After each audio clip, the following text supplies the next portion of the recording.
That's how I'm going to start all my vlogs from now on. There's so much more room in here now that I got some of the boxes out of the way.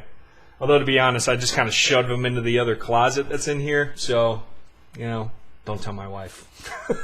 Still a lot of work to be done in here. Got to put this table that I wanted to do over here, and we'll put some pictures up. I think I told you guys. I just haven't really gotten around to it yet because I'm too busy making videos and working. But that's okay. It's Monday morning. I'm excited. You know, a lot of people don't like Monday mornings. I love Monday mornings. Get to it. Read all the messages that you guys send me over the weekend and kind of see how I want to approach the week. But today's video is going to be addressing something that I get all the time. You know, me being very military-centric, obviously, Sergeant Merrill. I get a lot of military questions. The most prevalent question I think I get are people joining the military. They got all these questions, all these concerns, all these doubts and dilemmas. And all that's really normal. And I've addressed this before. I actually have a series called Sergeant's Time in which I address a lot of the military questions and also just questions about life in general. People seem to care what I think, for better or worse. But this reoccurring question that I get is you know, people wanting to join. And in particular, I got a message over the weekend from a Matthew. Well, I'm not going to say his last name, just Matthew. We'll go with Matthew in case he wants to be anonymous. He wrote a very long message, and I thought it was refreshing to kind of see this perspective of somebody just joining the military. And I thought I could use it as a bridge to address maybe some of you that are also watching that have questions about joining the military or doubts or concerns. And I'm going to address 3 different things. And these are the 3 problems that I think he's having off of his message. I would read it, but it's really long. So I don't want to bore you guys. Basically, his first problem is a really pushy recruiter. Very pushy, very impatient. And I want to address that. His second, pot. Yes, always the issue of pot. He smoked pot in his past and he doesn't want to lie about it. And then his third issue is that he has friends and family that are giving him varying opinions of the military, some good, some really bad. And his having dilemmas with that as well. So, the first issue, pushy recruiters. I actually have a YouTube friend. His name is TurtleShell83. He's an officer at a recruiting station, actually. So you might want to check him out and ask him questions as well. They're probably going to be much more detailed than mine because he's still in the military, and a lot has changed, actually, since I've gotten out of the military. But still, the advice I have to get is pretty universal. As far as a pushy recruiter, you need to keep in mind that he is there to serve you, not the other way around. And your best weapon against a recruiter, not that you always need one, you know, there are good recruiters out there, just ask TurtleShell83, is what I consider to be a good recruiter.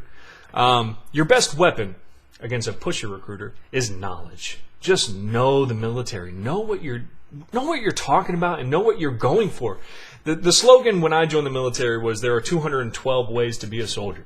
That's pretty cool. And what they mean by that is that there are 212 jobs in the Army. There are now, actually, because they've consolidated a lot of the jobs, 150 ways to be a soldier. That's 150 different jobs, guys.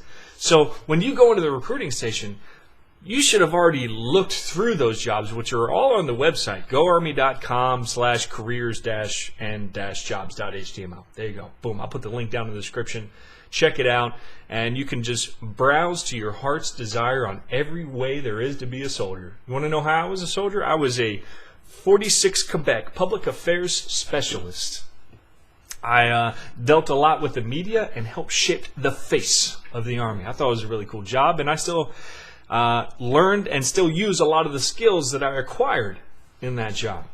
You know, there's much more to the military than just shooting guns. You actually can learn some pretty cool shit. So, that's my first recommendation with the recruiter. Know what you want to do, okay? Score your absolute best on the ASVAB. Study your ass off for it, because that's gonna qualify you for whatever job that you want to join. And some require higher scores than others. So do your best on the ASFAB. Know what job you want, and don't let the recruiter push you into another job just because the job you want isn't available. Wait. I waited 6 months for my job.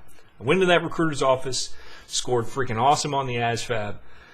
Told him I wanted to be a public affairs specialist because I looked on the website and that's what I wanted to be after going through all 212 jobs. And he said, well, that's not available, but we have this. And I said, nope, just give me a call when that's available. Thank you very much. And then that's that. Now, as far as the issue of pot, by pot, I mean green, chronic, hemp, Buddha, hooch, cannabis, wacky tobacco. Talking about marijuana, guys. As far as that issue, want to know my opinion on it? Should be legal. Isn't. Get over it. It's not that big of a deal. It's not legal. Do you really need it? No. Okay? Time to grow up. Time to man up. Time to face the day and realize that stuff is going to limit your opportunities, especially in the military. Now, as far as Matthew, seems like he's wised up a long time ago and doesn't smoke it anymore. But he did it in his past. Oh, well. You don't need to tell the military about it. You've certainly pissed out all the remnants of any marijuana in your system. Leave it at that. As far as people asking you, say, I don't think I have. No, I haven't. Unless you're going through a rigorous lie detector test, which there is none. And when you join the military, just say no. Sound familiar? No, I haven't smoked any pot. Have you smoked anything else? No. Have you done prescription drugs? No. I don't even know what those are. Just say no, okay? Now, you've already told your recruiter, but mostly they don't really care because they realize how silly it is to try and limit someone's opportunities just because they've smoked pot in the past. But it's something officially that needs to be addressed in the military. So say no from now on. I haven't done anything like that. Don't continue to do it. Don't piss hot, and you're good to go. That's the end of that. Now, this last one, about your friends and family giving you varying opinions, some having really bad experiences, some having really good experiences. This is a tough one. I would listen to your family. Listen to what they have to say. They're your family. They're going to give you valuable feedback on their experience. But in my personal experience, when I joined the military, I was getting a lot of feedback from my parents, who both were in the military in the 80s and 90s, which was a great time to be in the military. And their experience was nothing like mine. I had a lot of cousins that were in the military at the same time. They were giving me opinions, feedback. Some of them bad, some of them good. But in the end, none of their experiences were like mine. There are so many different places you can end up, so many different assignments you can be given, so many first sergeants that can either make your life a living hell or make it great. You just don't know how things are going to end up. So I wouldn't say don't listen to your family or don't listen to your friends. Keep their experiences in mind. They are possibilities, but they are not exactly what your experience is going to be like. And it also has a lot to do with your mindset. If you're the type of person that constantly complains about the situation you're in, I would reconsider joining the military in general. It's all about your mindset. Something comes to mind for me. When I first got out of the military, I joined this job, or I joined the job. I got a job. It was a graphic design position for an ad company. And I really enjoyed it at first. It was a lot of work. Man, they would slave us. But I did enjoy it at first until I started going to lunch with this group of people. And while at lunch, they would constantly complain, constantly telling me everything shady that this company is doing. And after a while, I really started to hate it. And my performance dropped, and my attitude dropped. And after a while, I just got let go. It's all about your mindset. You could be in the shittiest assignment or the shittiest duty station possible in the military, but if you got a good head about it, if you make the best out of it, it can still be a good experience. I spent a couple years in Korea. Some people hate that duty station. They hate it with a passion.